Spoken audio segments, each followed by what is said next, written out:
মানে দেখো আমি একতরফা ভালোবাসাতেও বিশ্বাস করি, দেখা না হয়েও প্রেম হতে পারে এটাতেও বিশ্বাস করি। So yes. এই ছবিতে চিরকুটের ব্যাপার হলো, এখন চিঠি লিখি না, কিন্তু আমি লিখি, মানে আমার থটস অ্যান্ড এভরি আমি লিখি। মানে writing is a very important part of my life. আমার রাগ হলে লিখি, ভালো লাগলে লিখি, দুঃখ হলে লিখি, কষ্ট হলে লিখি। So I went through my diary, so লিখি। এই অদিতির সঙ্গে মিমি চক্রবর্তী একটা জিনিস মিল আছে, দুজনই জলপাইগুড়ি, সো ওটাই মিল, আর কোনো মিল নেই। কারণ কি অদিতি খুবই ক্লামজি, তোমরা দেখতেই পারবে ছবিতে। Oh my god, film has started I guess. So but আমি ওসিডি পিক, সো এমনি ও খুব ক্লামজি অদিতি, আর বাকিটা তোমরা ছবি দেখলে বুঝতে পারবে। তো না এমনি কোনো মিল। বলা হয়েছে যে কলকাতা তোমাকে ছেড়ে গেলে তুমি কলকাতা, হ্যাঁ হ্যাঁ ছেড়ে গেলে কলকাতা তোমাকে ছাড়বে না। ডেফিনেটলি। বাস্তবে কলকাতাতে তো অবশ্যই ভালো লাগে, কলকাতা তোমাকে ছাড়বে না, কিন্তু আমি অফকোর্স এগুলো বলো না, I don't want to this মানে কলকাতা আমার অস্তিত্ব, কলকাতা আমার ভালো লাগা, ভালোবাসা, কলকাতা আমার এভরিথিং। সো ইয়েস, তুফান আসছে, শাকিব খানের সঙ্গে কাজ I am really excited and let's see. একদম যখন স্ক্রিপ্টটা হাতে পান, স্ক্রিপ্টটা পড়ে কেমন লেগেছে? লাস্ট কোয়েশ্চেন এটা। স্ক্রিপ্টটা যখন হাতে পেয়েছিলেন, যখন পড়েছিলেন স্ক্রিপ্টটা? না, স্ক্রিপ্টটা আমি হাতে পাওয়ার আগেই জানতাম। সো কেন কি আমি শুনেছিলাম আগে গল্পটা। সো আমার খুব ভালো লেগেছিলো, তাই জন্যই ছবিটা করেছি। আর আমার মনে হয় আমার ভালো লাগাটা যেন মানুষের কাছেও পৌঁছে যায়। আর আশা করি আমরা একটা ভালো ছবি বানিয়েছি, মিষ্টি প্রেমের গল্প, যেটা লোকের ভালো লাগবে। Thank you. বুঝে দেখো কে সেটা দেখতে চলছেন, দর্শকরা দেখেও ফেলেছেন, কি বলবে? আমরা এতদিন অব্দি বলেছি আলাপ নিয়ে নানা গল্প হয়েছে। আলাপ ছবিটা কেন, কীরকম গল্প, তার সম্পর্কে এক আন্দাজ আমরা দেওয়ার চেষ্টা করেছি দর্শকদের।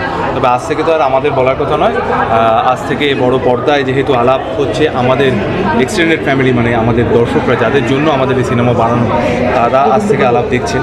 তো এখন আমরা তাদের কাছ থেকেই শুনতে চাই। তবে আপনাদের সকলকে আরও একবার আলাপ টিমের তরফ থেকে, সুরেন্দ্র ফিল্মস টিমের তরফ থেকে সকলকে আরও একবার নিমন্ত্রণ জানাই। বড় পর্দায় যদি আপনাদের ইচ্ছে হয় তাহলে আপনারা এসে আলাপ দেখবেন এবং অবশ্যই আমাদের জানাবেন কেমন লাগে। নমস্কার। তোমাকে স্বাগত। হ্যালো। প্রথমেই বলি তোমাকে যে খুব সুন্দর লাগছে। আরে thank you so much, thank you. সিনেমাতে যে তোমার চরিত্রটা নিয়ে কিছু বলো। আমার চরিত্রের নাম লীনা, আর লীনা খুবই পজিটিভ একটা চরিত্র, যেখানে মানে সবাই আমাকে পজিটিভ হিসেবে অনেক কম দেখেছে। তো এটা আমি একটা খুব ভালো সুযোগ পেয়েছি, একটা অন্যরকম চরিত্র করার সুযোগ পেয়েছি। আর কাজ করে খুব ভালো লেগেছে, সবাইয়ের সাথে খুব মজা করে একসাথে মিলেমিশে স্ক্রিপ্ট পড়ে ভালোভাবে কাজ আছে। আর গল্পটা একটা মিষ্টি প্রেম না, প্রেমের না, সেটার জন্য দেখতে হবে, কারণ দুজনের সাথে না দেখে প্রেম হওয়ার গল্প। তো সেটা অবশ্যই দেখে জানাবেন, আর আমাকে প্লিজ আশীর্বাদ করবেন। এইরকম ঘটনা কি আমরা এর আগে ঘটেছে এই যে না না না, হ্যাঁ হতে পারে, হ্যাঁ চিঠি লেখা স্কুলে হয়েছে, বাট প্রেমের নয়। ওই ছোটোবেলায় হতো না, আমরা গ্রিটিংস কার্ড দিতাম আগে, এখন তো সব হোয়াটসঅ্যাপে মেসেজে হয়, আগে গ্রিটিংস কার্ড দিতাম, পাহাড়ের সব সিনারিজ ছবি থাকতো। তো সেইটা মনে আছে, আর ভিতরে সুন্দর সুন্দর ছোটো ছোটো লেখা থাকতো, উইশেস থাকতো, সেগুলো এখন মিস করি, সবটাই ফোনে হয়ে গেছে। আর না, এইভাবে না দেখে প্রেম হয়নি, এখনই প্রেম হয় না, সিঙ্গেল, তার পরের কথা তো পরে। মিমিদির সাথে কাজ করে কেমন লাগে? হ্যাঁ, আমি এখনও সিঙ্গেল। মিমিদির সাথে কাজ করে কেমন লাগে? খুব ভালো লেগেছে, এখনও দেখলে সবার সামনে প্রশংসা করলো যে আমি খুব ভালো কাজ করেছি। তো সেটা একটা পাওয়া, মানে আমরা ঠান্ডার মধ্যে শীতকালে কাঁপতে কাঁপতে শ্যুট করেছি without blazers, jackets and all. But হ্যাঁ, কয়েকটা সিনে, অফিসের সিনে ছিল ব্লেজার, বাট এইবারে ঠান্ডা প্রচণ্ড পড়েছিল, তো আমরা উইদাউট এনি জ্যাকেটস, সোয়েটার্স আমরা কাজ করেছি। সো যা হয় শুটিংয়ে, সব গ্রীষ্মকাল, বর্ষাকাল, শীতকাল সবসময় কাজ করতে হয়। সো সবার, আমি শুধু মিমিদির কথা বলবো না, আবিরদারও এত সাপোর্ট পেয়েছি। আবিরদার সাথে কম সিন ছিল, বাট আবিরদাও খুব ভালো, সিন না থাকলেও নিজে থেকে এসে জানা, গল্প করা।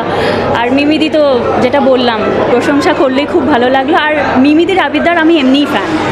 প্রথমেই বলি তোমাকে খুব সুন্দর লাগছে, বলতেই হয় না, সবাইকে একবার করে বলতে হচ্ছে। সত্যি খুব সুন্দর লাগছে। Thank you. আর এই সিনেমাতে আবিরদা, মিমিদি তো আছেই, তার সাথে তাদের চরিত্রের সাথে তোমার গান শুনতে পাবো, এটা দর্শকদের কাছে সত্যি একটা বড় পাওয়া।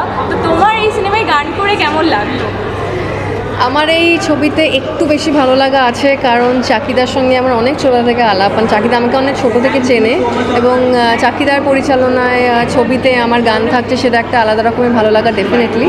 এবং অনুপম গানগুলো করেছে এবং অনুপমের সঙ্গে বহু কাজ করেছি আগে এবং অনুপমের সঙ্গে কাজ করা সবসময় খুব আনন্দের, এই গানটার ক্ষেত্রেও সেটা হয়েছে।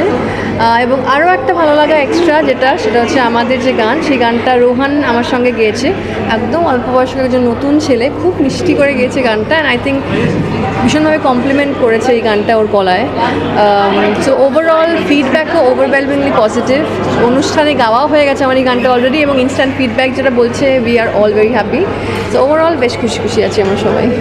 দিদি 2 লাইন গান প্লিজ। আবহাওয়া বলে দেয় আজ কিছু হবে, তাই এই মহানগরের বুকে হেঁটে বেড়ায়। আবহাওয়া বলে দেয় কি জানি কি হবে চাই, আমি হাসি মুখে কবে থেকে অপেক্ষায়।